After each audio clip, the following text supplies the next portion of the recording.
আরে মাত্র একটা আসলো, পুরো কাপড় ছাড়া, কাপড় গায়ে যেমন চামড়াই নেই, পুরো চামড়া সুদ্ধা চলে গেছে গা।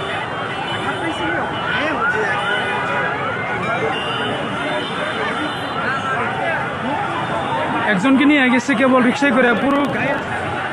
এই যে বাচ্চা, স্কুলের বাচ্চা, এই যে চামড়া পুড়ে গেছে।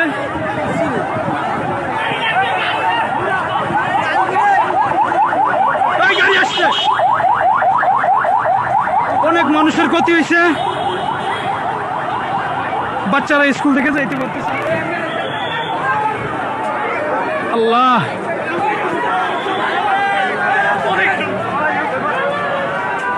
আল্লাহ, কত মানুষ পড়ে গেল রে।